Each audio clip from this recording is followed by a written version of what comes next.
যমুনা ও সংসদ ভবন ঘেরাওয়ের হুঁশিয়ারি ইনকিলাব মঞ্চের। এনসিপি ছাড়লেন যারা, লড়বেন স্বতন্ত্র হিসেবে। শহীদ ৫৭ সেনা কর্মকর্তার কবর জিয়ারত করলেন তারেক রহমান। বিএনপিতে মনোনয়ন পেলেন রাশেদ খান।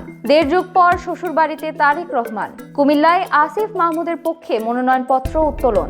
সেন্ট মার্টিনগামী জাহাজে আগুনে ১ জন নিহত। ২ সেকেন্ডে ৭০০ কিলোমিটার গতি তুলে চীনা ট্রেনের বিশ্ব রেকর্ড। বিনোদন জগৎকে বিদায় জানালো লুবাবা। হাদির খুনের বিচার না করে কাউকেই সেফ এক্সিট দেওয়া হবে না। যে কোনো মুহূর্তে প্রধান উপদেষ্টার বাসভবন যমুনা ও সংসদ ভবন ঘেরাওয়ের কর্মসূচি ঘোষণা করা হতে পারে, এমন হুঁশিয়ারি দিলেন ইনকিলাব মঞ্চের আব্দুল্লাহ আল জাবের।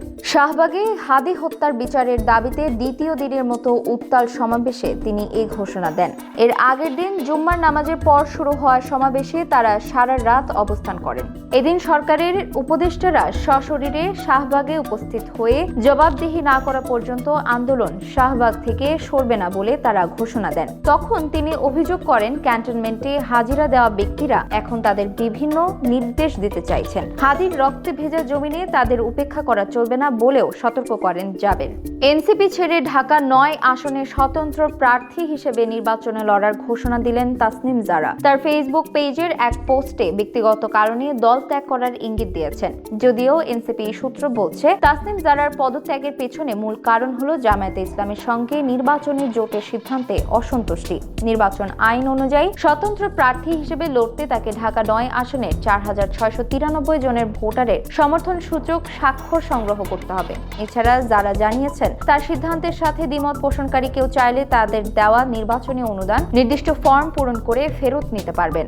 পীরখানা ট্র্যাজেডিতে শহীদ ৫৭ সেনা কর্মকর্তার কবর জিয়ারত করলেন তারেক রহমান। শহীদ সেনা কর্মকর্তাদের কবরের সামনে দাঁড়িয়ে তিনি ফাতেহা শরীফ পাঠ করেন এবং দোয়া ও মোনাজাতে অংশ নেন। একই দিনে তিনি বনানী কবরস্থানে তার ছোট ভাই মরহুম আরাফাত রহমান কোকো এবং শ্বশুর সাবেক নৌবাহিনী প্রধান রিয়ার অ্যাডমিরাল মাহবুব আলী খানের কবরও জিয়ারত করেন। এর আগে ২৫ ডিসেম্বর তিনি লন্ডন থেকে দেশে ফেরেন এবং শুক্রবার তার বাবা শহীদ রাষ্ট্রপতি জিয়াউর রহমানের মাজার জিয়ারত করেন। দেশে ফিরে তিনি ২ দিনে ৫টি পৃথক কবর জিয়ারত করেছেন। বিএনপিতে যোগ দিয়ে ঝিনাইদহ ৪ আসনে ধানের শীষের প্রার্থী হলেন রাশেদ খান। যোগদান অনুষ্ঠানে তিনি বলেন, তারেক রহমান আমাকে স্নেহ করেন, তার নেতৃত্বে আমি কাজ করে যাব। এ সময় রাশেদ খান শহীদ রাষ্ট্রপতি জিয়াউর রহমানকে নিজের রাজনৈতিক আদর্শ হিসেবে উল্লেখ করেন। এর আগে রাশেদ খান গণ অধিকার পরিষদের সাধারণ সম্পাদক পদ থেকে পদত্যাগ করেন। পদত্যাগ পত্রে তিনি ব্যক্তিগত কারণ উল্লেখ করলেও দলটির একটি পক্ষ রাশেদকে শৃঙ্খলা ভঙ্গের অভিযোগে প্রেস বিজ্ঞপ্তির মাধ্যমে তার বহিষ্কারাদেশ দেয়। তবে দলটির সভাপতি নুরুল হক নূর জানান, আসন্ন নির্বাচনে জয়ের কৌশল হিসেবে রাশেদ খান বিএনপির প্রাথমিক সদস্য পদ গ্রহণ করে ধানের শীষ প্রতীকে প্রতিদ্বন্দ্বিতা করবেন।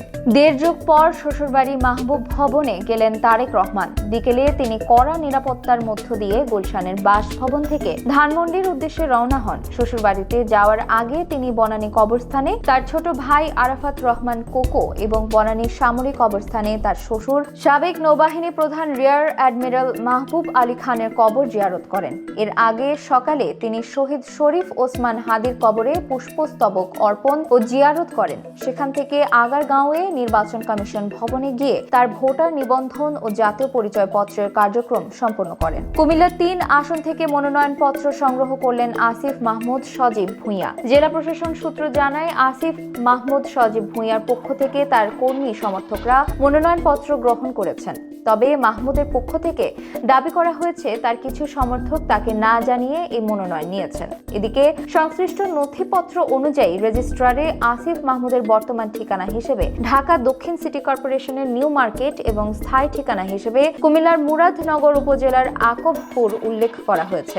আসিফ মাহমুদ গত ১০ ডিসেম্বর উপদেষ্টার পদ ছেড়ে সরাসরি নির্বাচনী রাজনীতিতে সক্রিয় হয়েছেন। বর্তমানে তিনি ঢাকা ১০ আসনের ভোটার এবং সেখানে নির্বাচনী প্রচারণা শুরু করেছেন। সেন্ট মার্টিনগামী পর্যটকবাহী জাহাজ দ্য আটলান্টিক ক্রুজ এ অগ্নিকাণ্ডে ১ জন নিহত এবং ক্রু সহ ১৫ জনকে জীবিত উদ্ধার করা হয়েছে। শহরের নুনিয়াছড়া BIWT ঘাট এলাকায় এই ঘটনাটি ঘটে। ফায়ার সার্ভিসের একাধিক ইউনিট দীর্ঘ প্রচেষ্টায় আগুন নিয়ন্ত্রণে আনে। অগ্নিকাণ্ডের সময় জাহাজে কোনো পর্যটক ছিলেন না, তবে প্রায় 194 জন পর্যটক ঘাটে অপেক্ষায় ছিলেন। যাত্রীদের একটি অংশকে বিকল্প জাহাজে সেন্ট মার্টিন পাঠানো হয়েছে এবং বাকিরা আগামীকাল যাবেন। প্রাথমিকভাবে অগ্নিকাণ্ডের কারণ ও ক্ষয়ক্ষতির পরিমাণ জানা যায়নি। এই ঘটনায় 5 সদস্যের তদন্ত কমিটি গঠন করা হয়েছে। পর্যটন মৌসুমে এমন দুর্ঘটনায় সেন্ট মার্টিনগামী যাত্রীদের যাতায়াতে কিছুটা বিঘ্ন ঘটার আশঙ্কা দেখা দিয়েছে। মাত্র 2 সেকেন্ডে 700 কিলোমিটার গতিতে উঠল ট্রেন। পাশাপাশি 400 মিটারের ছোট ট্র্যাকে এটাকে সফলভাবে থামানো হয়েছে। চীনের একদল গবেষক দীর্ঘ 10 বছরের প্রচেষ্টায় এই সাফল্য পেয়েছেন। এতে সুপার কন্ডাক্টিং ম্যাগনেট ব্যবহার করা হয়েছে, যার ফলে ট্রেনটি রেল ট্র্যাকের ওপর ভেসে থাকে। কোনো ঘর্ষণ না থাকায় এটি দ্রুত গতিতে ছুটতে পারে। এর ত্বরণ এতটাই শক্তিশালী যে এটি রকেট উৎক্ষেপণেও সক্ষম। এই প্রযুক্তি ভবিষ্যতে হাইপারলুপ, উচ্চগতির বিমান চলাচল এবং মহাকাশ গবেষণার ক্ষেত্রে বৈপ্লবিক পরিবর্তন আনতে পারে বলে দাবি সংশ্লিষ্ট বিশ্লেষকদের।